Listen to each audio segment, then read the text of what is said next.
read an article in the Wall Street Journal last week that has stayed with me. So I asked Dr. Nick if we could explore it because there were so many things that I wasn't aware of and I thought it could help all of us. He joins us this morning with more. And the topic is anxiety. And I think of Mel Brooks' movie, High Anxiety. He couldn't go on an escalator or up to any high ground. He would have. And those are easy to recognize. Yeah, those phobias. Yeah, specific phobias, crossing a bridge. My father was very anxious, hated elevators. Yeah. Never realized that it was anxiety. No Just, kidding. I won't go on an elevator. Yeah. Finally, when he got older, he would. But anxiety is very prevalent. It said there were 11 different types. That was shocking to me. Yeah. I thought, I have phobias, worry. I could probably name 4, but 11? Yeah, 11 different types. But the one that is probably most prevalent is the generalized anxiety, which is just the concern about the uncontrollability of life, or the what ifs. Or always think. I read something that was so cute about the half glass half full. Whitney.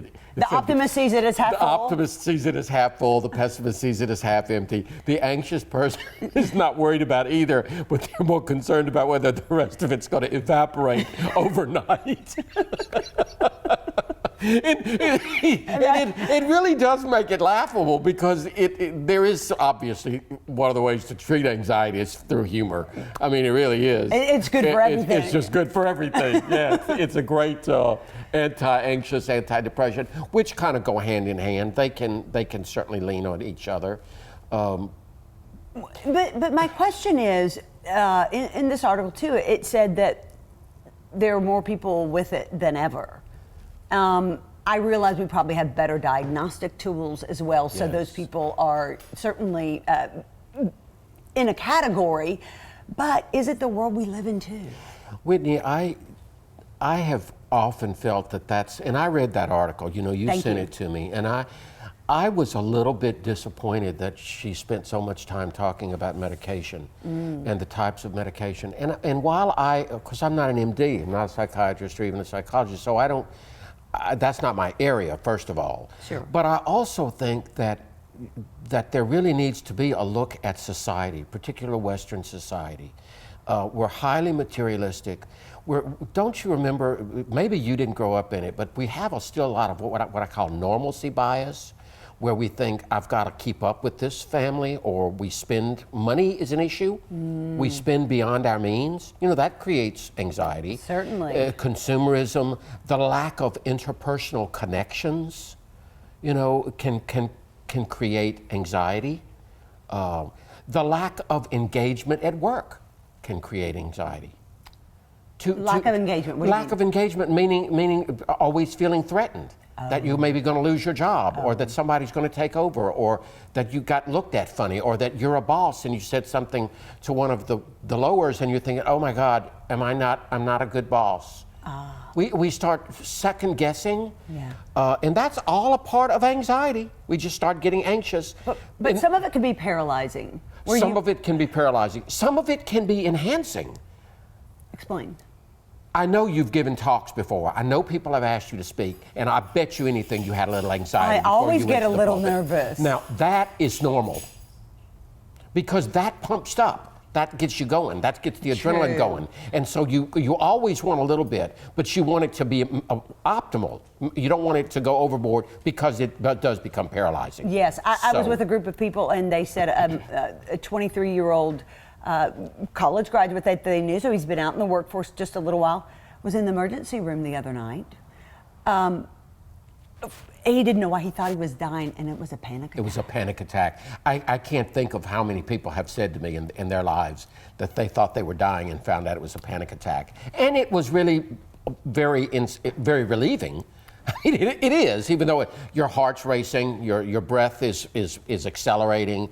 You can have tingles all through your body. I mean, it's very frightening to have a panic attack, and that's something that I have to honestly say I don't understand where all that comes from. Yeah. But other than the fact that somehow it's got to be an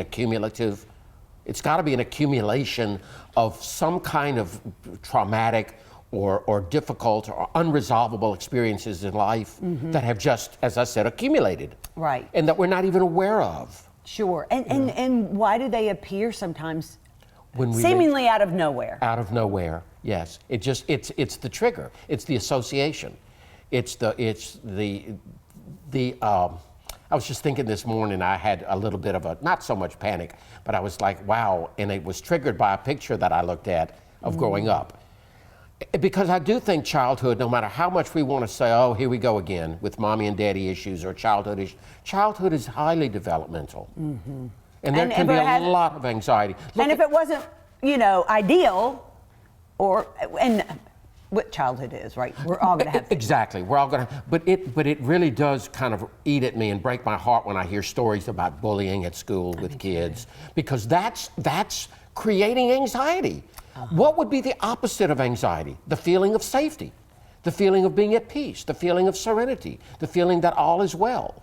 Let me tell you this. When I was talking the story of the college kid, they took him to the emergency room. The doctors evaluated, discovered it wasn't a heart attack, it wasn't any of those kind of things. They gave him an IV, strictly just fluid, no medicine, but said they gave him medicine, and he was gone. Really? Isn't that interesting? So the placebo effect. The The placebo effect. Where does that come from? I don't know, but if the 23-year-old found it out, I bet he felt a little hot. I don't know that they ever told him. Maybe they did later, but they just had to bring him down. Yeah, they had to bring him down and used that. But doesn't that say something again about what are the natural ways to come down? And that's what I wanted you to discuss. Well, I mean, we know what they are: deep breathing, looking at the nutrition, getting off the caffeine as much or not having as much, the sodas, exercise. By the way, I'm back on the treadmill. Oh, good for you. And I think it's very important. Why to do can't I stuff tell? like that. No. Oh! I'm so teasing. I'm so teasing you. But you lose weight faster than... My anxiety now has risen. I don't want to even do this segment. I want to go suck it in. Were you having some anxiety and that's why you decided to get some exercise, or was it other? No, I just really believe that it's the greatest antidepressant and anxiety decreasing thing there is. Yeah, no, good point. I really do. And I say it to everybody, keep it moving, keep the heart going. But there are some other things too, and that is, the importance of groups and community and even neighborhood affiliation. Whitney, one of the things that I really do think helps anxiety is self-direction and having projects and having service-oriented and having goals and plans, being proactive. Okay. So that we are in because remember, part of the anxiety is the uncontrollability. I don't know I'm fearful, but I'm not sure of what I'm fearful of. Okay. That's really where anxiety gets its power. Okay. When I fear something, it's an object usually, okay? Or if I fear getting in the car after I've been in an accident. Understandable, okay. But anxiety is kind of that unknown, that kind of, again, what if? And it's because we've all had problems. Sure. The phone can ring at 3 a.m. and it can throw us into a flashback of something that happened many years ago. But my point is that we need more self-direction and kind of proaction and saying, I'm doing this now. I'm not going to be that distracted by this anxiety. The other thing, real quick, that is cognitive behavioral therapy has really been proven, and that is simply get in the head and think about where the thought's coming from.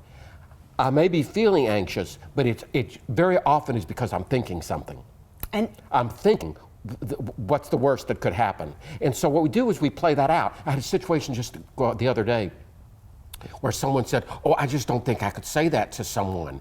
And someone in the group said, well, what are you afraid of? And she said, well, I fear that they'll make me leave the group. You see, that's a thought. I fear that I'm going to be somehow taken out if I'm assertive, so I'm just going to be passive. And it was a great moment of, wow, that's kind of an irrational thought. I'm not going to be thrown out. Right. My daughter and I were having this conversation, and you came up in the conversation yesterday.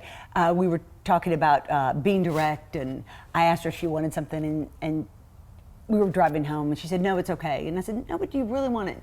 No, but she said, I do struggle sometimes with, I don't want to put people out. So sometimes even if I really wanted it, I wouldn't tell you that. And I said, why? And she said, I just don't want to hurt your feelings, or I don't want to be in imposition. Imposition. And I played you. I said, what's the worst that could happen? I'm going to think you're demanding. If it's something I can't do, I'll say, that's unreasonable, or sorry, no time. I said, but you know, and I said, I struggle with that. And she said, no, you don't.